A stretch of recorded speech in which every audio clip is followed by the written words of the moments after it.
dogs were yelping all night long. Smell of the dark spawn, they keep telling me. Don't be an idiot. There aren't any darkspawn here. Yet, anyhow.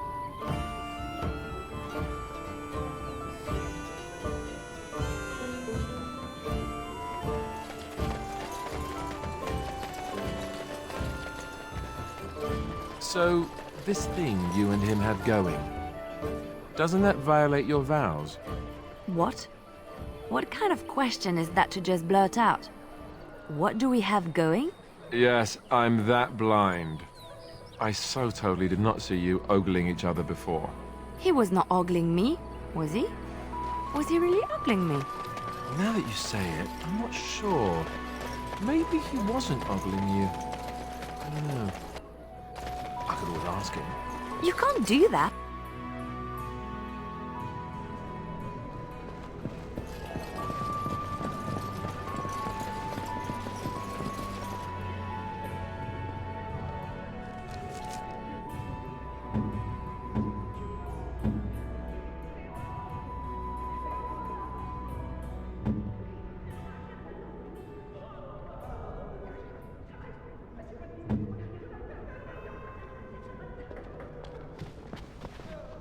Yes?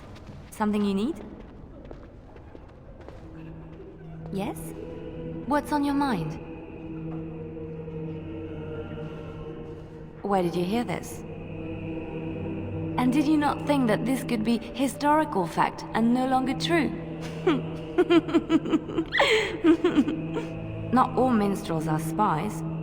Most are just singers and storytellers, but some of them are what we call bards. Bards are minstrels and more. Spies, as you say. Some say there is a bard order, but I don't think this is true. Many bards work alone or in small groups, doing the bidding of a patron who pays for their services. If there is an organization behind it all, no one knows who they are.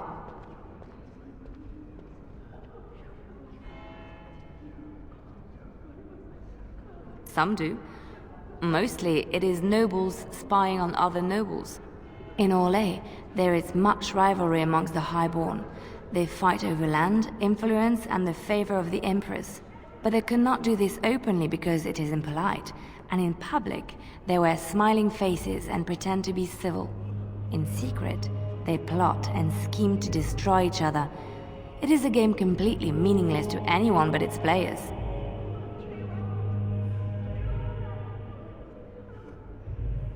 I have revealed too much, it seems, but it doesn't matter what I used to be. It is the past. My skills served me well, but the day finally came when I decided to just put them aside. I found myself in Ferelden and sheltered from bad weather in the Chantry, and when the storm passed, I just did not want to leave. I like to say the Maker brought me here.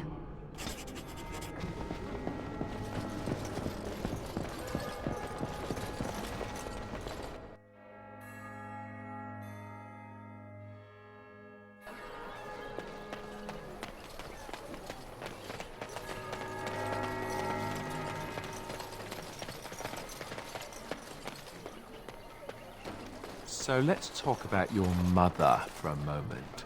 I'd rather talk about your mother. Well, there's nothing to talk about. And besides, isn't your mother a scary witch who lives in the middle of a forest? Much more interesting. To you, perhaps. You would find the moss growing upon a stone interesting. You know what's more interesting than that? Apostates, mages outside of the tower. That's illegal, you know.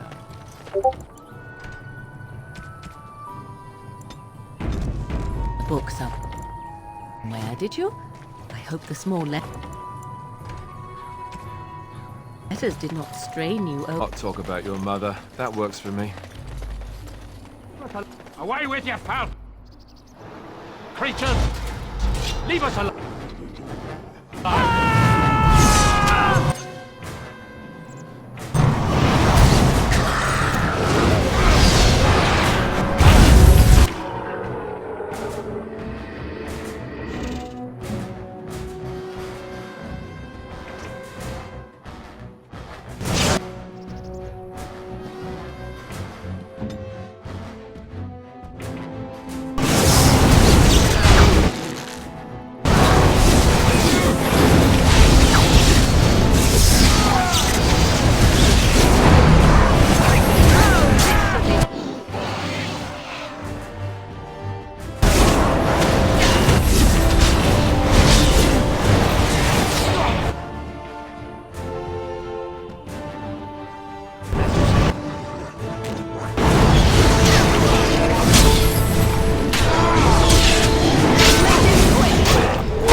arrival there, my friend. I'm much obliged. The name's Bodon Feddick, merchant and entrepreneur. This here is my son, Sandal. Say hello, my boy. Hello. Road's been mighty dangerous these days. Mind if I ask what brings you out here? Perhaps we're going the same way. Complicated? Somehow I imagine that only says half of it. Thank you for the offer. There may be more excitement on your path than is good for my boy and me. Allow me to bid you farewell and good fortune. Goodbye. Now then, let's get this mess cleaned up, shall we?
I could get used to this, you know.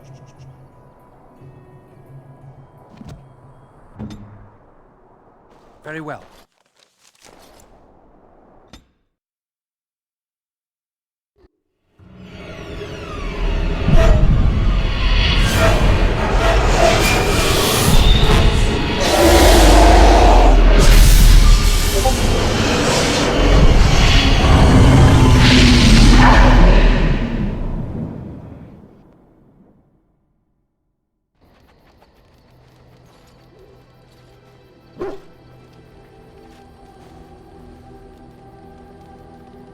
Bad dreams, huh?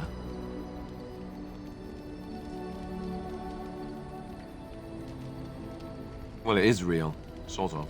You see, part of being a Grey Warden is being able to hear the Darkspawn. That's what your dream was, hearing them. The Archdemon, it talks to the Horde, and we feel it just as they do. That's why we know this is really a blight.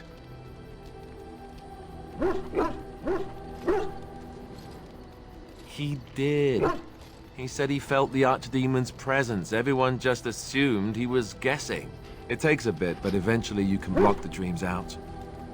Some of the older Grey Wardens say they can understand the Archdemon a bit, but I sure can't. Anyhow, when I heard you thrashing around, I thought I should tell you. It was scary at first for me, too.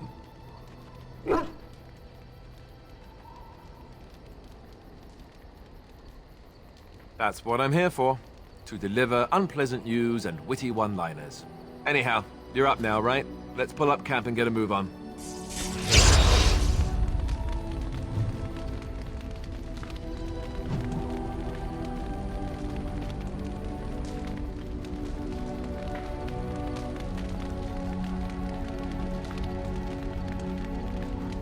Yes? Something you need? I don't think you had the correct aptitude. I could give you some pointers, though. You may be able to pass them on to someone you know. Let's just go over there, away from the others. For safety, yes? I expect there shall be daggers flying about willy-nilly for a time. Yes? Something you need? Yes? What's on your mind? My mother was from Denerim, and I consider myself a Ferelden. Mother served an Orlesian noblewoman who lived here when Orlais ruled. When Orlais was defeated and the common folk began to resent the presence of any Orlesian, the lady returned to Orlais. She took my mother with her. I was born in Orlais and did not set foot in Ferelden till much later. Mother was always telling me stories of her homeland. I think she missed it. Mother died when I was very young. Lady Cecily let me stay with her. I had no one else. She was quite old then, and she had me study music and dance to entertain her. It is unfair that I have more memories of Cecily than my mother.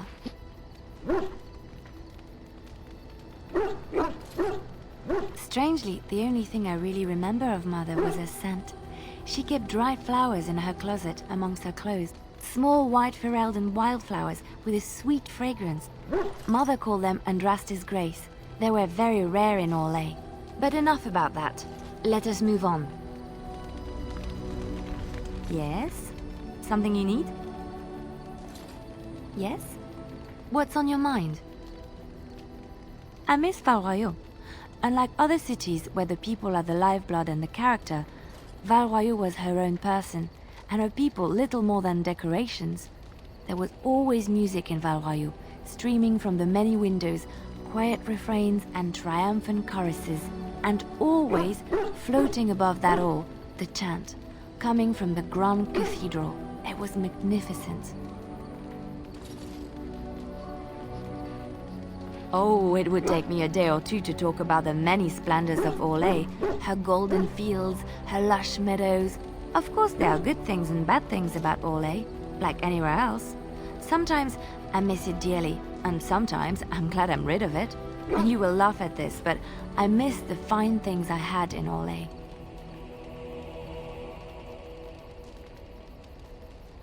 Dresses, fine dresses and furs, and shoes, of course.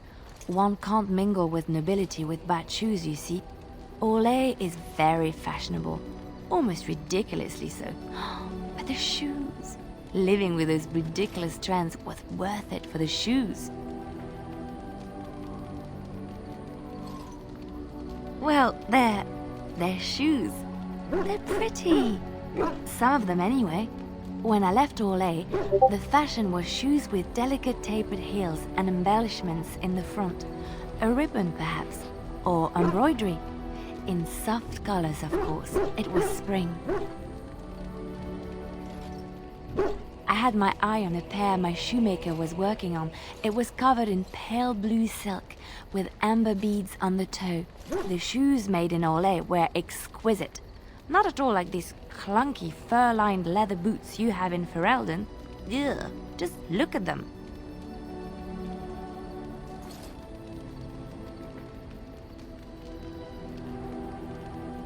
Thank you. It's kind of you to say so, even wearing these mud-covered horrors. They're sturdy shoes, but sometimes a girl just wants to have pretty feet. Oh, I could talk about shoes all day, but we have things to do, don't we? Yes? Something you need? Yes? What's on your mind?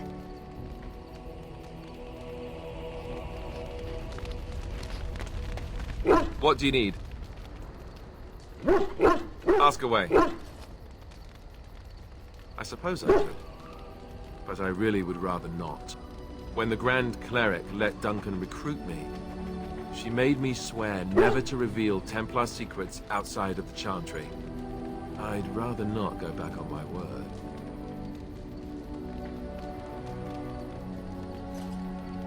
Ask me later, perhaps. Maybe I'll change my mind. This is not something small you're asking, after all.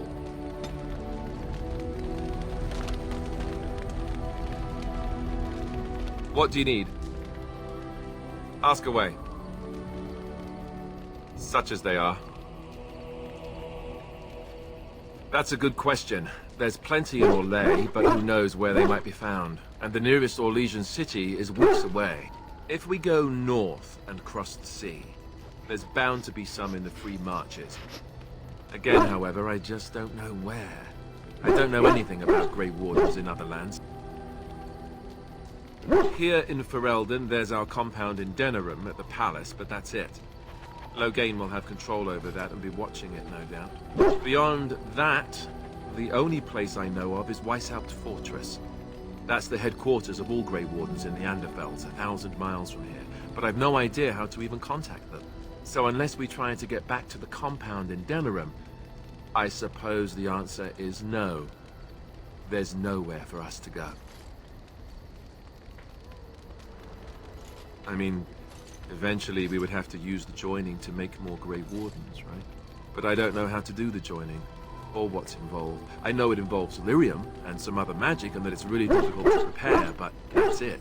Unless we can find out more about the joining, I guess we better get used to the idea that there might only be 2 of us for now. Until more come from elsewhere.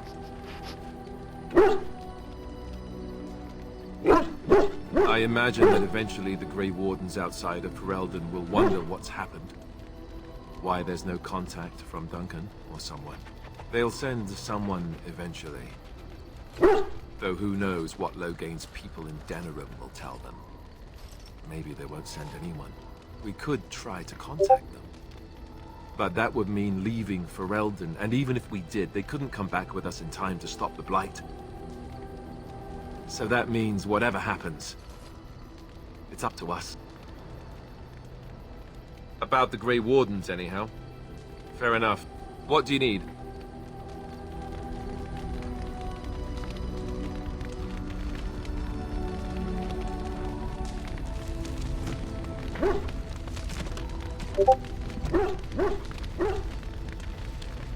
Yes. Sitting, as you observed. Thank you.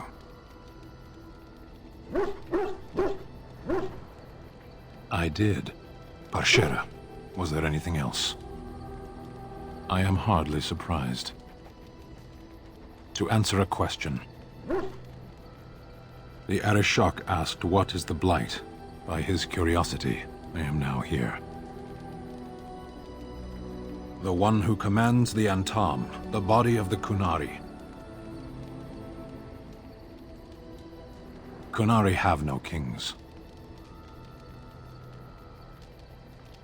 Little patience for endless questions. Why do you? Do you think the Kunari live on some other world, then? A portion of it? Were you not at Ostagar when the army was overwhelmed? That is your answer. Yes. Never. I cannot go home. It doesn't matter now. Can we move on? We keep the Darkspawn waiting. As you wish.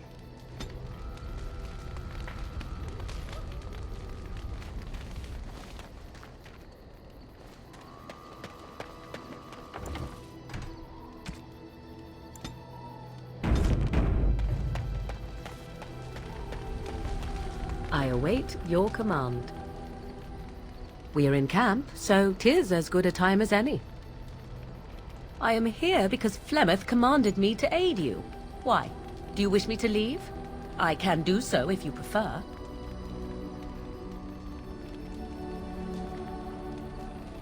Then I assume our discussion ends here.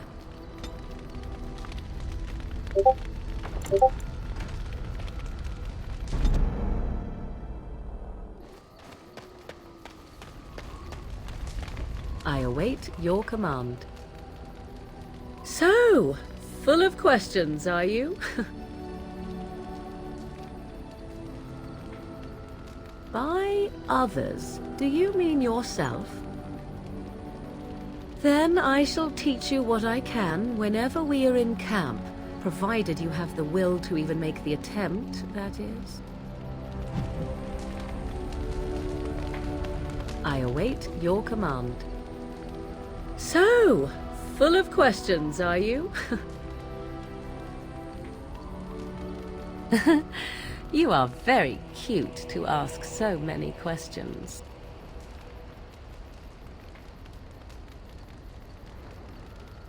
Really? Perhaps we should be wrapped in ribbons and adorned with flowers. So cute are we, too. My mother has been hunted from time to time, yes, by Templar fools like Alistair, which should tell you how successful they generally were. Flemeth made a bit of a game of it, in fact. The Templars would come again, and she would look at me and smile and say that the fun was to begin once more. I am unsure. I was too young to understand, and perhaps 'twas bravado on Flemeth's part, or perhaps she was merely amused. I will never know. Flemeth would warn them, once. 'Twas a warning they inevitably failed to heed. And then the true game began. Often Flemeth would use me as bait. A little girl to scream and run and lure the Templars deeper into the wilds and to their doom.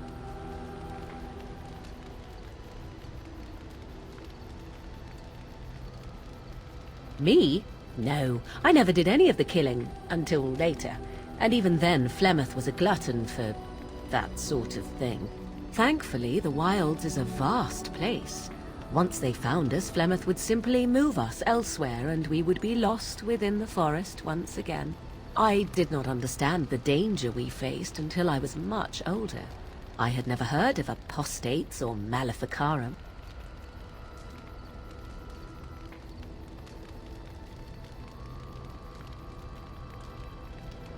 Is it true, then, that given enough time, the prisoner will learn to love the cell? The Chantry sees any mages not leashed to the Circle of Magi as apostates, and apostates could become maleficarum, evil mages that resort to blood magic and become demon-enslaved abominations. It may even be true, still, those of us who prefer freedom see no reason to submit.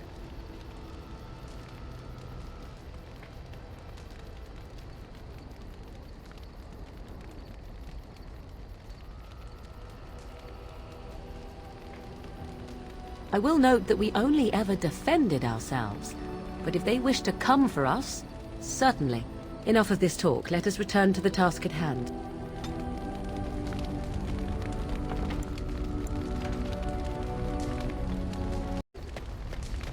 I await your command. So, full of questions, are you?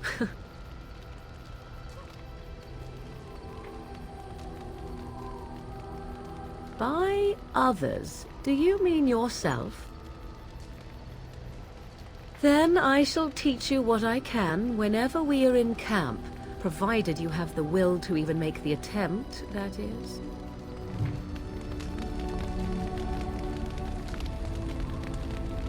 I await your command. So, full of questions, are you? Why do you ask me such questions? I do not probe you for pointless information, do I? Beg pardon then while I jump for joy. What is it you asked if I grew up in the wilds? A curious question. Where else would you picture me? For many years it was simply Flemeth and I. The wilds and its creatures were more real to me than Flemeth's tales of the world of man. In time I grew curious. I left the wilds to explore what lay beyond, never for long. Brief forays into a civilized wilderness.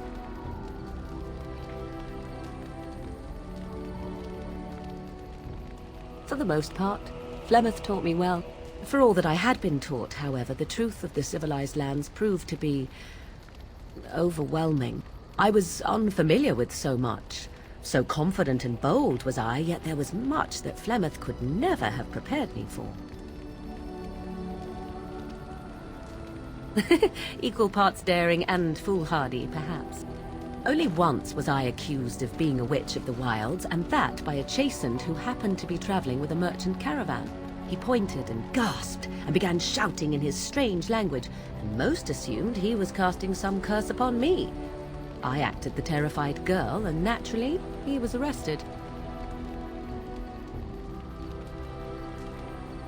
Men are always willing to believe two things about a woman. One, that she is weak, and two, that she finds him attractive. I played the weakling and battered my eyelashes at the captain of the guard. Child's play. The point being that I was able to move through human lands fairly easily. Whatever humans think a witch of the wild looks like, 'tis not I. Not that I did not have trouble. There are things about human society which have always puzzled me, such as the touching. Why all the touching for a simple greeting?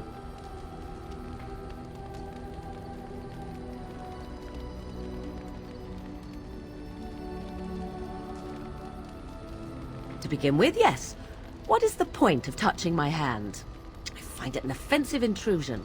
There were many nuances that Flemeth could never tell me of. When to look into another's eyes, how to eat at a table, how to bargain without offending. None of these things I knew. I still do not understand it all, truth be told, but then I gave up long ago any hope of doing so. When I returned to the wilds last, I swore to Flemeth that I had no intention of leaving again.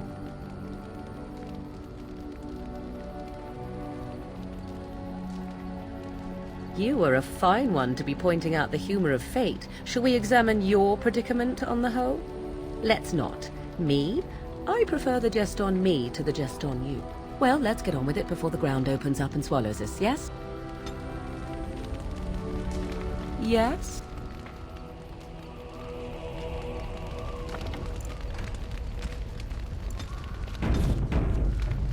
Yes? We are in camp, so 'tis as good a time as any. What's this? 'Tis a rather odd discussion you seem to desire, leaning in so closely. Oh, it's humor you desire, hmm? I didn't realize comedy had anything to do with this.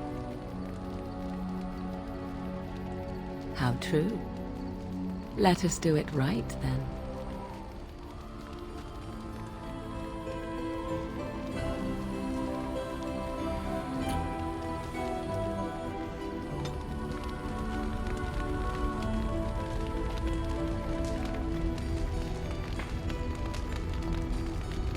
Yes?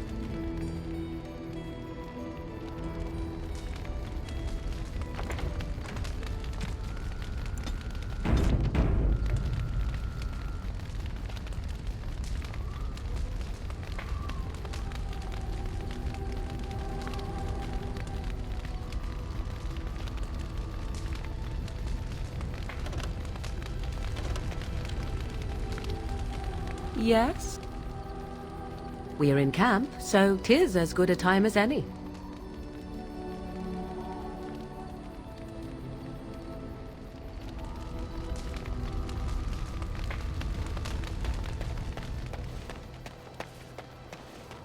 Ah, it's good to see you, my timely rescuer.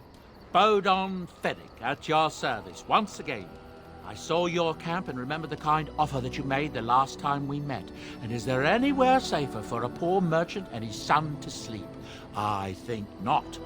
I'm perfectly willing to offer you a fine discount for the inconvenience of our presence. How does that sound? Good? Yes?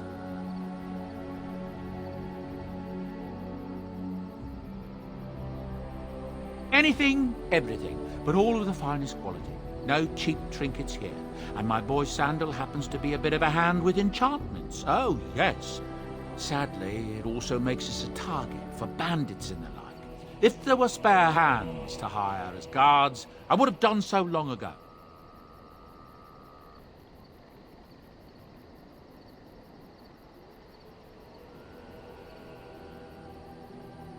Following you? I'm not even certain where you're going, my friend. And quite frankly, it's none of my business.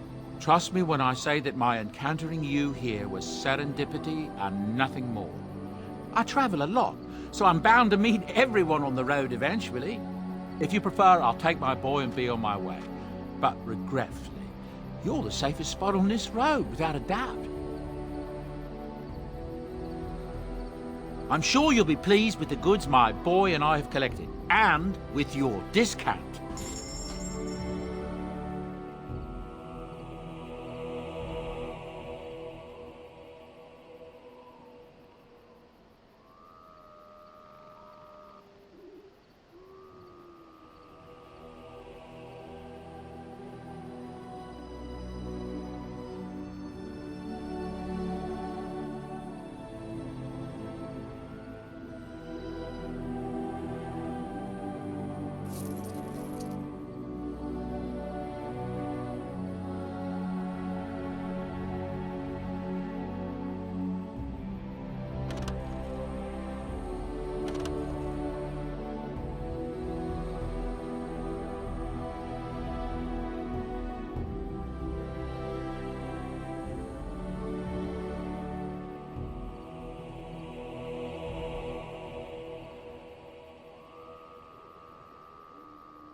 Hello. The boy's a bit simple, but he's rather good with enchantments. One of those tranquil fellas actually called him a... what was it now? A savant. I had no idea such a thing existed. He can fold lyrium into almost any weapon or piece of armor, though naturally some of the more extravagant materials will take more lyrium than others. It's a process that some of the master smiths back in Orzammar will perform, but my boy here is just as adept at it. Isn't that right, boy? Enchantment! And there you have it. Enchantment!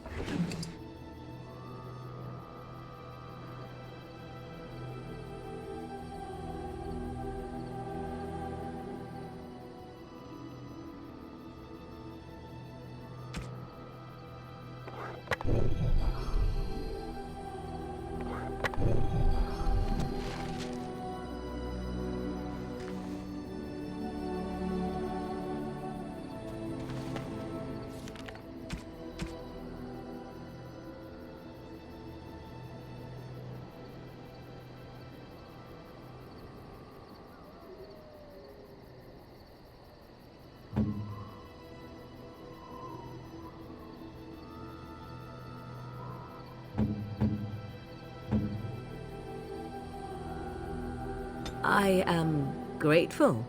'Tis thoughtful indeed.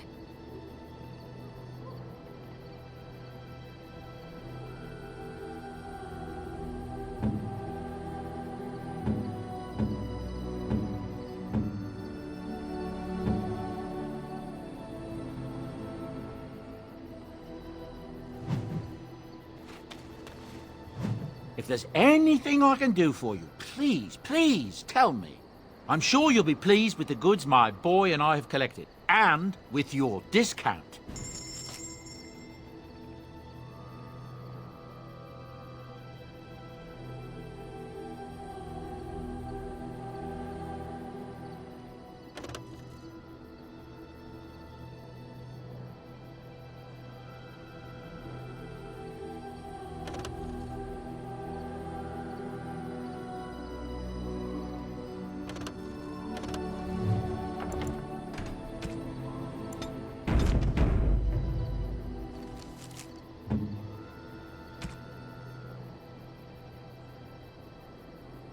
I could get used to this, you know.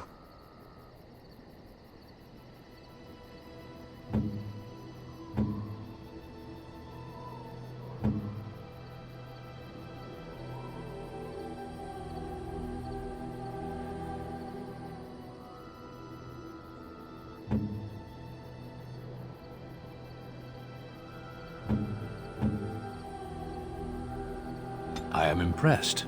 My thanks.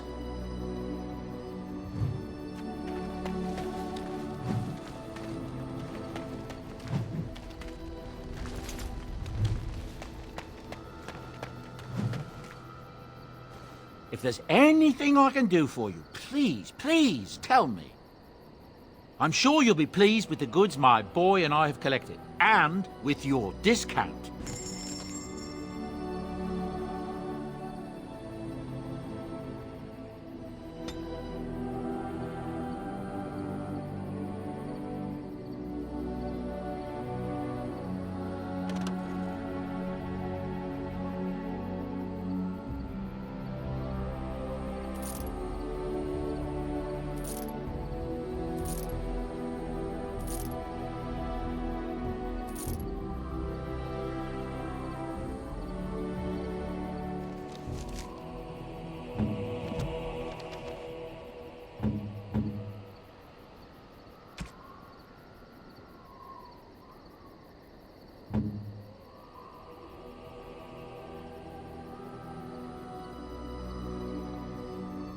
No, that won't work.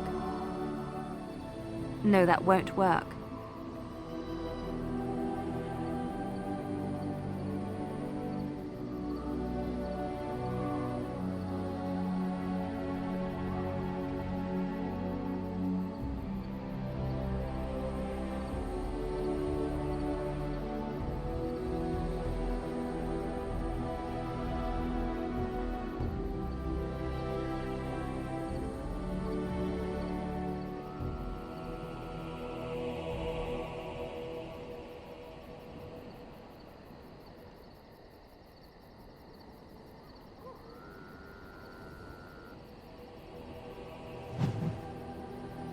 You and your friends are formidable folk, indeed. It's good to have you along on the road.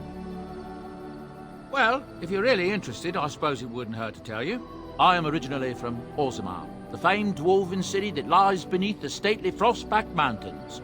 I was a merchant there, too. Merchant caste. These things are in the blood, you know. You can't just leave them behind. I ran a fairly successful business. Rare artifacts, you know. Old things, grand things. The nobles loved them. Reminded them of the lost glory days, I suppose. Our kingdoms once spanned the length of Thados, from majestic Orzammar to Kalsharok to glittering Darmalin far to the west. They say the gold and silver veins ran so thick through the stone of Darmalin that the entire city sparkled. The Darkspawn took it all, of course. One by one, the old tides fell, and then all that was left was Orzammar. But we were talking about how I ended up here, weren't we? One day, a noble woman came to my store. She looked around for a bit and then started shrieking in dismay. Apparently, she believed that a pair of braces I had for sale once belonged to her brother. He'd been lost in a cave-in, you see, while on an expedition to clear out the Darkspawn from one of the tunnels running close to the city. They were made specially for him. They're unique, she shrieked. He stole them from my poor brother's corpse. She had me arrested on the spot, of course. Nobles, they're touchy like that. Well, I didn't steal them. You see, I'd been paying these castless thugs to venture out into the deep roads for me. The lost tides. They're full of things that people left behind. Sometimes you can find a treasure. Something worth a little gold.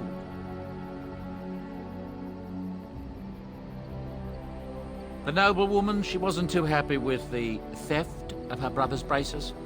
I don't know what they planned for me, and I didn't want to find out. Bribed the guard that was watching me and took off for the surface first opportunity I got. Never looked back.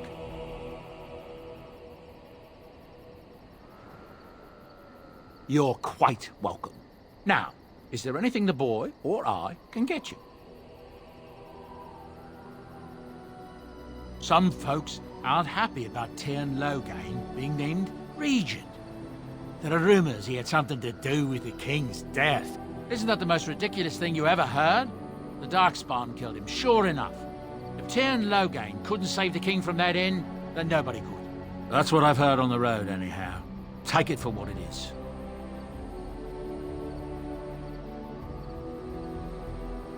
Ah, yes. I'm married to a fine woman back in Denerim, it's true. She'd give me a son if she could, but that's not likely to ever be. Sandal here. I found him in the deep roads years ago. Abandoned, I think, and he was never quite right in the head. I took him in, and I brought him with me when I came here to the surface. He may not be my blood, true, but I think of him as one. We left Orzammar. That's right, boy. Maybe one day we'll see it again. It's not as if I don't benefit, mind you. Turns out the boy's a natural working with enchantments. He might have even been lyrium-addled. I never thought of that before, to be honest. Happens sometimes. He can work an enchantment into just about anything, however, given some time. Could probably open his own shop, if he knew how. Enchantment. Well, he does seem to enjoy it, at least. Look, we don't rob people, all right? We don't take things from people that need them. The things in the lost tides, what good did they do lying there? I brought them back to Orzammar, where people could look at them and remember. It's not all that different up here. There are places long abandoned by the humans everywhere. Even more now with the Darkspawn coming. People flee from the Blight with good reason, but they forget things. Things with value and meaning. They leave them behind because they're frightened and desperate. And sometimes, my boy and I, we find our way to these places before the Horde descends, and we save these things. I take them away so the Darkspawn don't get them. Is that so bad? They destroy everything they touch. That's what I tell myself, too. Ah, these are dark times indeed. Dark times, my friend.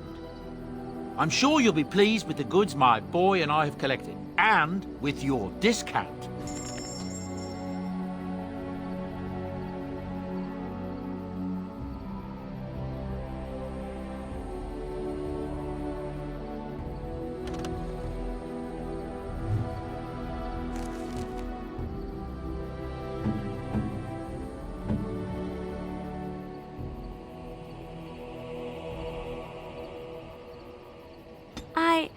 That's a wonderful thought. You and your friends are formidable folk, and I'm sure you'll be pleased with the goods my...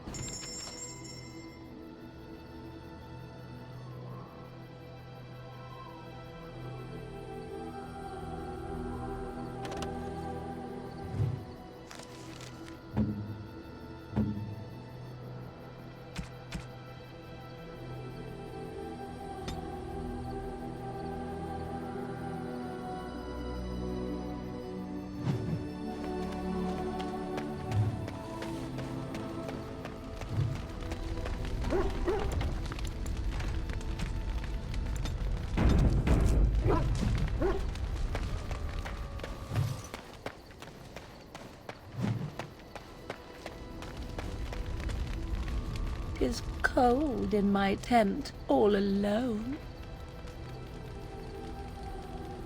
So you shall come to my tent? But whatever shall we do in that tiny little space together while we wait for it to warm?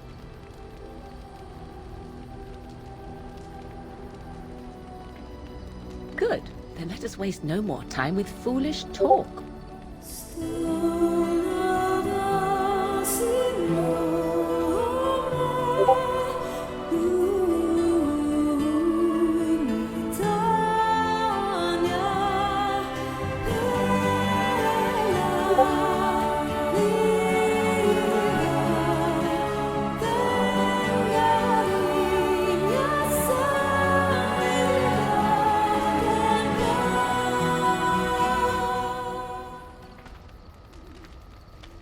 I see the stories they tell of Grey Warden endurance are not exaggerated.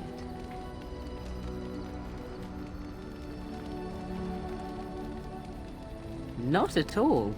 Legends abound regarding such figures as Garahel, sordid though they may be. The unanswered question, of course, is whether the endurance exists because of the taint within you, or because the Grey Wardens are by nature so very healthy. I enjoy the thought that 'tis a little of both. Natural prowess, driven by a darker side.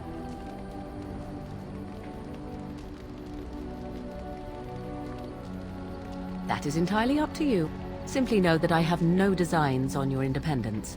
I wish only to do what I desire, and if that coincides with what you desire, then so be it.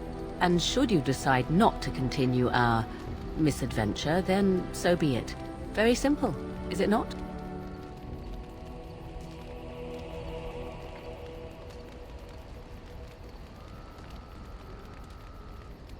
Oh, now you ruin the mood by speaking profanities. Silly man. Come then, let us be off before the others begin to stare.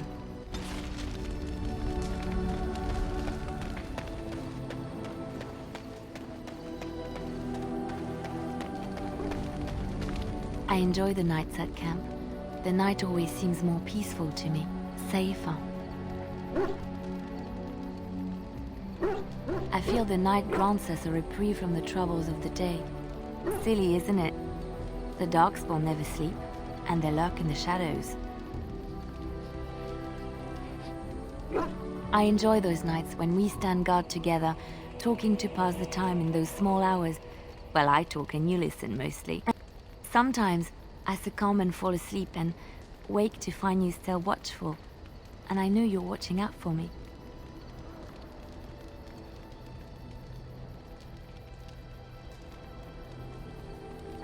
What I'm trying to say is that I trust you.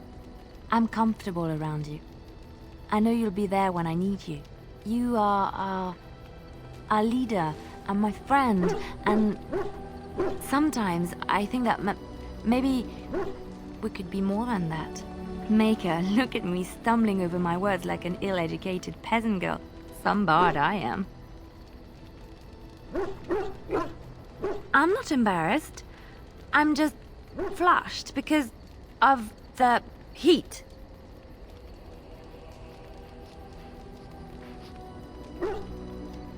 Really? No one told me. You felt the same way and didn't do me the courtesy of informing me? You made me say all those things. Why couldn't you have said them first? Oh, you... Oh, how very awkward.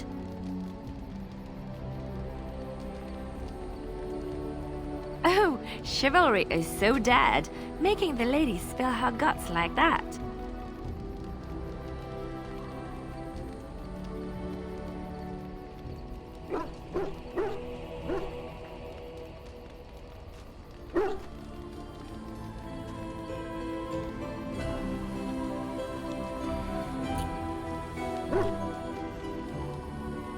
Well, that settles it then.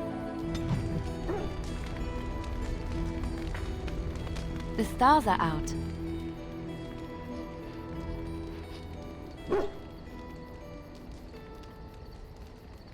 It comforts me to know that the stars will remain untouched by the blight.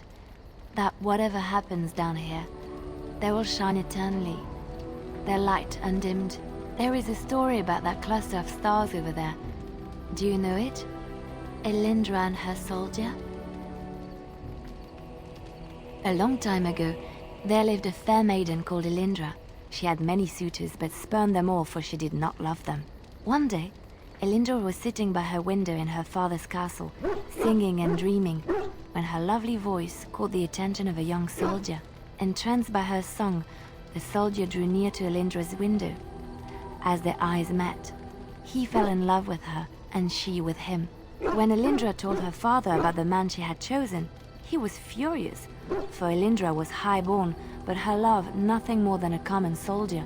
To keep them apart, he had Elindra imprisoned in the highest tower of his castle, and sent her soldier to the wars. Alas, not a month had passed before news of the soldier's death reached Elindra. Alone in her tower, Elindra wept for her love, and beseeched the gods to deliver her from this cruel world. So earnest was her plea, that the gods themselves were moved. They gathered Elindra into their arms and lifted her high into the heavens, where she became a star.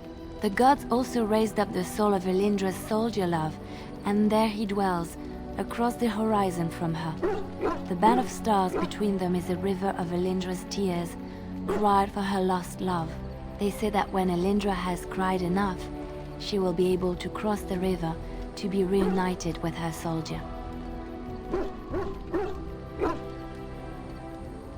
This story is one of my favorites, a tale of a love so great and so enduring that it defies death and moves the gods to action.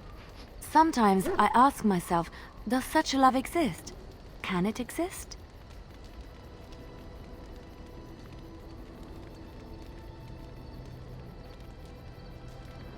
I never expected you to say that. It is a pleasant surprise. I have to say there is a certain severity to you. Finding a person behind that all is nice. Maybe you should let your softer side show more often. Sometimes following your heart, not your head, leads you to remarkable places. So, you found something other than Darkspawn to occupy your time, haven't you?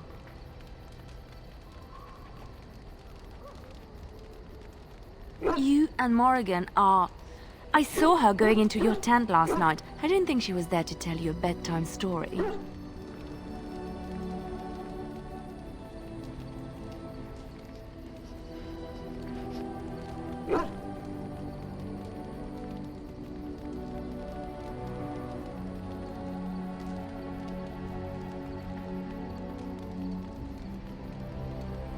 Misunderstanding? What is there to misunderstand? She was... You're giving her... I mean, you're wading through her swamp.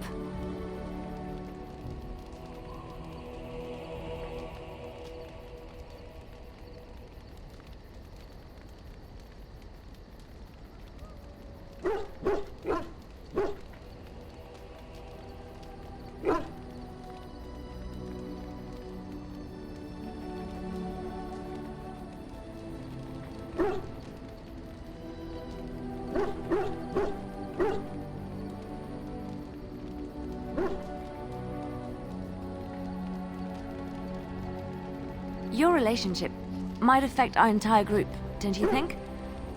If suddenly she is more important to you than the rest of us, you could take unnecessary risks for her, putting us all in danger.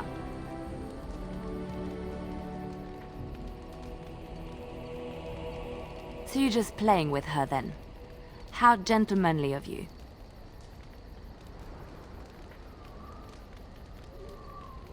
Oh, harmless flirting. You think it doesn't hurt anyone, don't you? Leave me alone. I wish I had never brought this up. I'm here for you. Of course. Wait, you want to talk about us? Is there something bothering you? Really? You think so? You're so sweet. I'm here for you. Of course. I have not given this a lot of thought. What will I do? A brief stop at the cloister in Lothering is in order. I left quite abruptly, and I should tie up loose ends if I can. I'll not stay in Lothering for long. My time in the cloister was a time of healing, but I am ready to face the world again. There's so much out there. Adventures to be had and stories to be told. I want to be part of it all. I might need some company. And you're not too irritating. You're welcome to come along if you like. It is settled then. You and I wandering the world, seeking our fortunes. I can't wait. I'm here for you. Of course. Wait, you want to talk about us? Is there something bothering you? Really?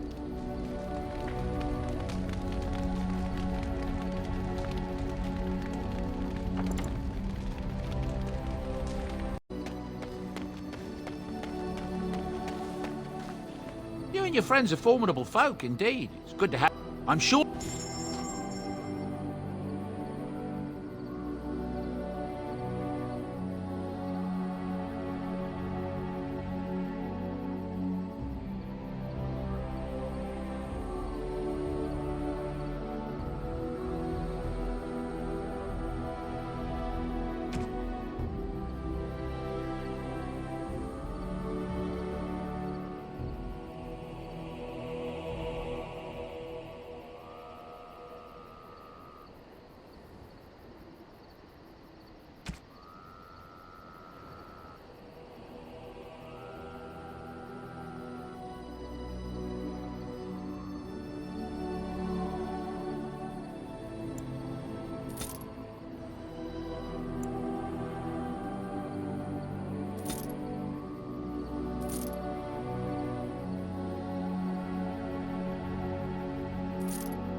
You're a hard man to find. Where are my manners? The name is Levy Dryden. Did Duncan ever mention me? Levy of the coins? Levy the trader? Oh, yes, for years. Considered him a friend, I did. But here I am carrying on while you have a blight to stop. Don't want to waste your time. But you see, Duncan promised that together we'd look into something important for the Wardens. And for me. But poor Duncan's... well, no more. A tragedy it is, at that. But I know he would want his work carried on. His pledge fulfilled. It's a bit of a tale, that is. But I'm the one who brought the Grey Wardens back to Ferelden. Well, I was one of the ones. There were a lot of us. Maker's breath, I'm a bit nervous. Honoured to be here, really.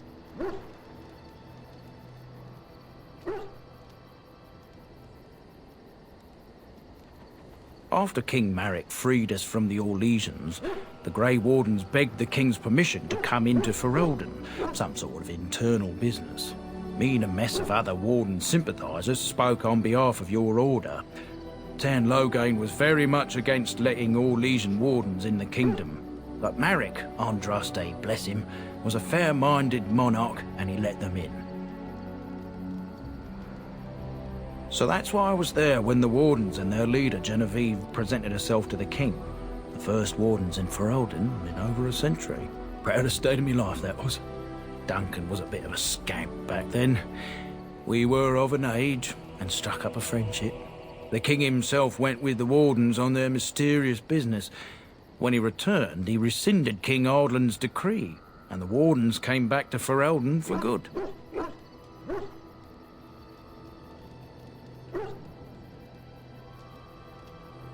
People say it's because the Wardens have become terribly unpopular, just soaking up tires and not doing a bleeding thing for the kingdom. I say that's bollocks, as recent events have shown.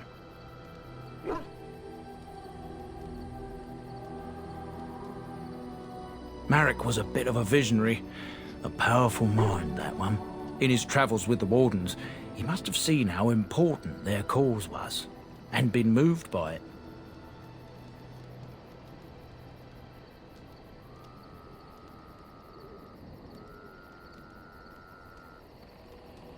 My family, well, past a bit checkered to see. Nobles look at us with disdain.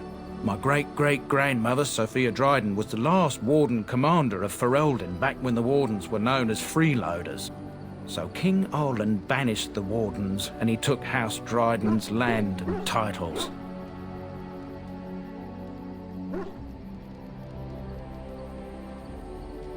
Hard to say. After King Arland died, there was a civil war, loads worse than this one. And our family was on the run, hunted by enemies, with nary a friend in the world. But Drydens are tough. We rebuilt, became merchants, and we never lost our pride.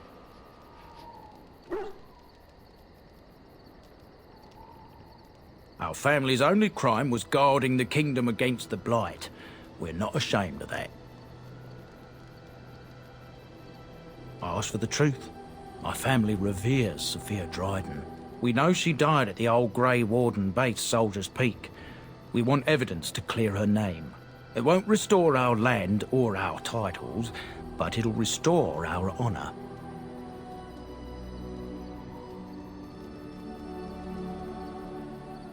Well, no one's been to Soldier's Peak since Arland's days. At least none that's come back. I spent years mapping the maze of tunnels to the peak, and I found the way a few years back. So I went to Duncan, I did, and I said that he could reclaim the old base and my family could have its honor. Darkspawn surfaced in southern Ferelden, and Duncan got plenty busy recruiting new Wardens and meeting with good King Cailan.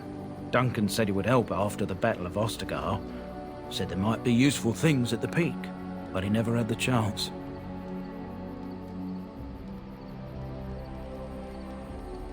I can pick my way through the tunnels at the base of Soldier's Peak, but the place, well, they say it's haunted, and it'll be dangerous for certain.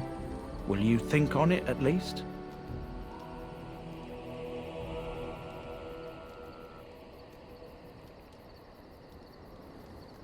Soldier's Peak is strategic and symbolic importance. Duncan said that it would be worth it right there. He also hoped to recover lost Warden history and perhaps a few old relics.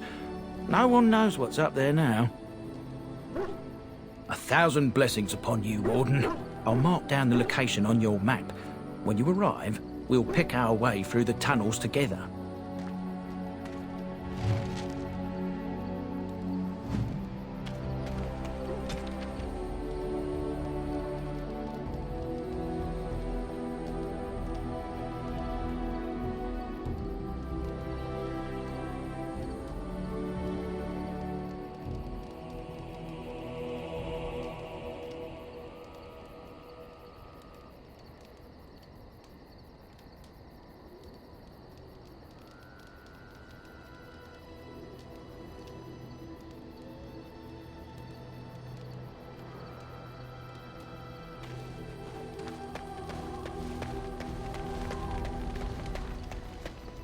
Oh, why, you little... Your furry friend here took offense at me getting near his food. He snapped at me, look.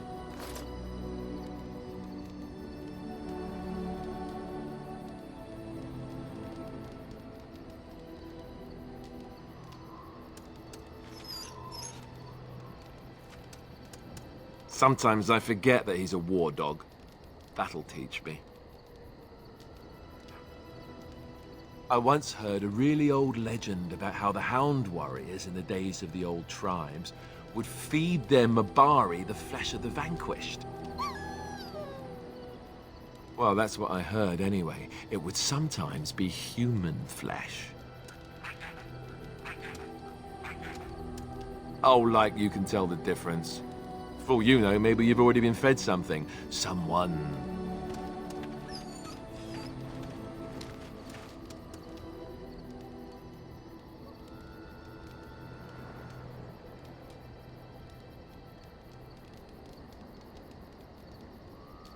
Hey! Look at what your fool dog placed in my pack. A putrid, half-eaten hare is not something a woman wants to find in her unmentionables. Maybe, but that is not the point. The dirty mongrel can have this back, there, and tell him not to do it again.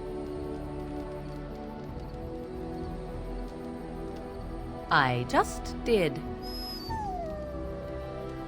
I don't want it, you worthless fur bag.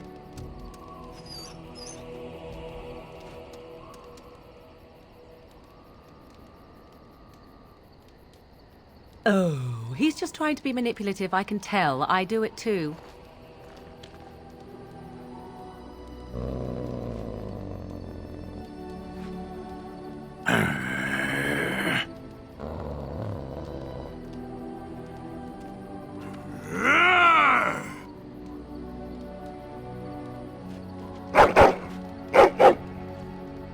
You are a true warrior and worthy of respect.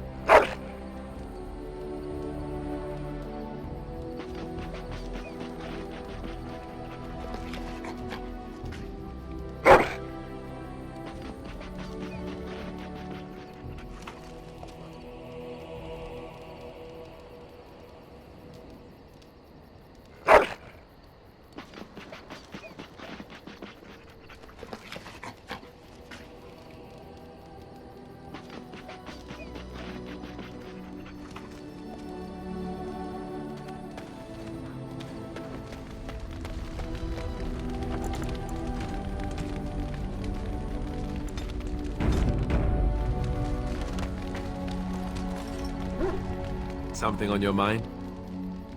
Of course. Others, yes, but not yourself. I need someone who's trained first as a warrior. It's as much about discipline as anything. I guess if I'm going to give up Chantry secrets, I may as well go all the way. Send whoever you want trained to me in camp, and I'll see what I can do. Something on your mind? Of course. Never what? Had a good pair of shoes? Oh, so that's what we're talking about. Well, if you really want to know, you tell me first.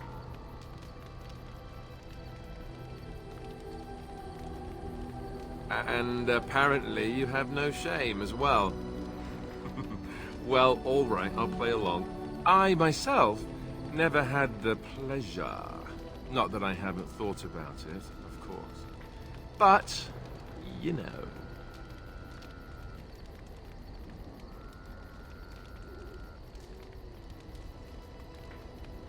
Well, living in the Chantry is not exactly a life for rambunctious boys. They raised me to be a gentleman. That's not so bad, is it? I've no urge to rush into anything. We may not even survive what is to come, after all. Enough. I don't want to talk about this anymore. Let's go.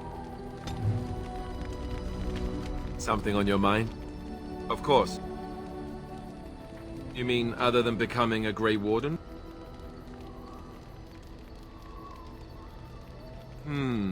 You know, I asked Duncan this too, and all I got was, "You'll see." Oh, it's not that Duncan wants to keep it a secret, it's just that the Grey Wardens don't discuss it much. I gather it's not a pleasant topic. The first change I noticed was an increase in appetite. I used to get up in the middle of the night and raid the castle larder. I thought I was starving. I'd slurp down every dinner like it was my last. My face all covered in gravy. When I'd look up, the other Grey Wardens would stare, then laugh themselves to tears.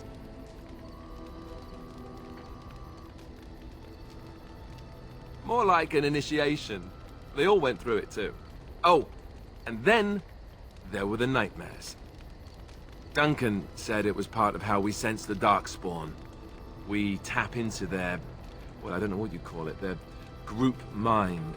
And when we sleep, it's even worse. You learn to block it out after a while, but at first it's hard. It's supposed to be worse for those who join during a blight. How is it for you? Some people never have much trouble, but that's rare. Others have trouble sleeping their entire life. They're just more sensitive, I suppose. Everyone ends up the same, though. Once you reach a certain age, the real nightmares come. That's how a Grey Warden knows his time has come. Oh, that's right. We never had time to tell you that part, did we? Well, in addition to all the other wonderful things about being a Grey Warden, you don't need to worry about dying from old age. You've got 30 years to live, give or take. The Taint, it's a death sentence. Ultimately, your body won't be able to take it. When the time comes, most Grey Wardens go to Orzammar and die in battle rather than waiting. It's tradition. You'll always find Darkspawn down where the dwarves are. The oldest Grey Wardens head to the deep roads for one last glorious battle. Not that there's a shortage of Darkspawn during a blight, but that's the tradition. The dwarves respect us for it. And you wondered why we kept the joining a secret from the new recruits. There you have it.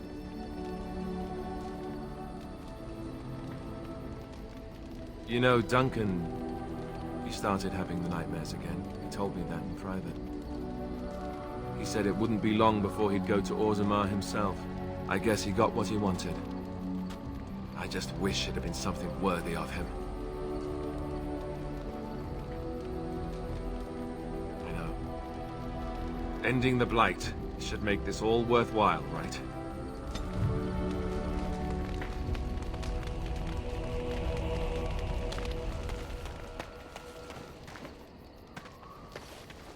You are not quite as callow as I thought. That is unexpected. You're welcome. I caged myself. A weak mind is a deadly foe, as you are no doubt aware.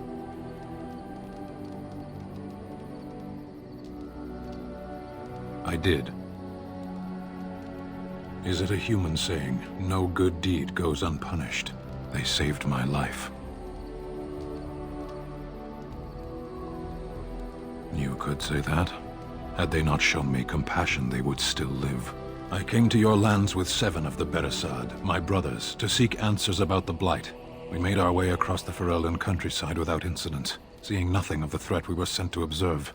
Until the night we camped by Lake Calenhad. They came from everywhere. The earth beneath our feet, the air above us. Our own shadows harbored the Darkspawn. I saw the last of the creatures cut down, too late.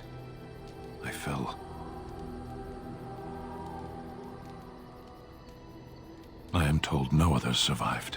I don't know how long I lay on the battlefield among the dead, nor do I know how the farmers found me. I only know that when I woke, I was no longer among my brothers, and my sword was gone from my hand.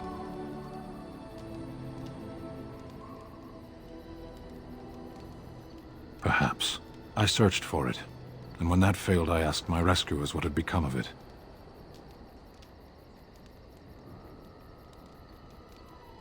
They said they found me with nothing. I did. I knew they didn't have the blade. They had no reason to lie to me. I panicked. Unthinking, I struck them down.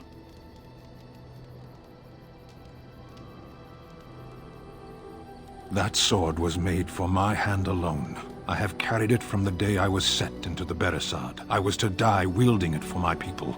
Even if I could cross Ferelden and Tevinter unarmed and alone to bring my report to the Arishok, I would be slain on sight by the Antam. They would know me as soulless, a deserter. No soldier would cast aside his blade while he drew breath.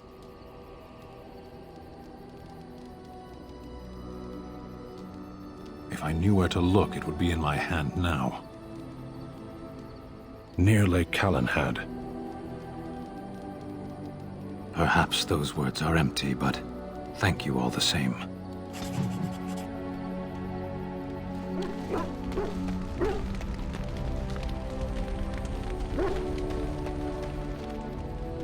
You called. I am hardly surprised.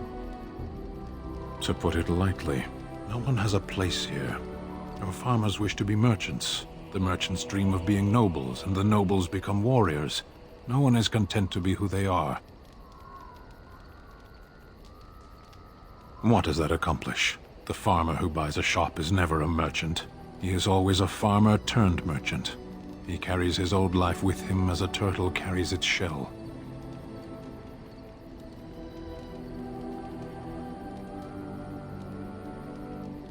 Meant by whom?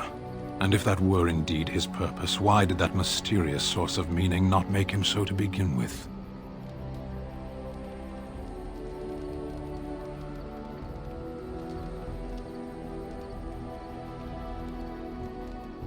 Learning anything takes time and study. How do you study life when you jump from point to point? Life is what you do. Life is the duties you fulfill. You can learn to find it in doing your duty, in serving your people. There is no need to search for it. Shall we move on? Perhaps. It's strange to be in a crowd and hear a language that is not your own, to see faces that are and aren't like yours. I miss the smells of Saharon, tea and incense and the sea. Ferelden smells of wet dogs.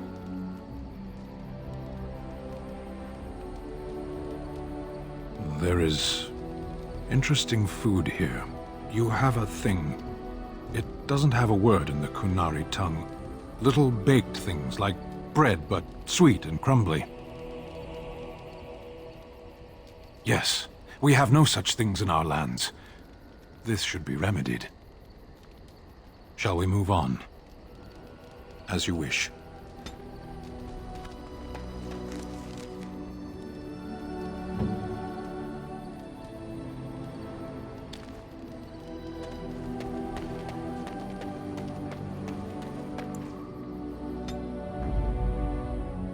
Indeed. Blood and damnation. Yes. Indeed. Indeed.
Yes. Indeed. Indeed.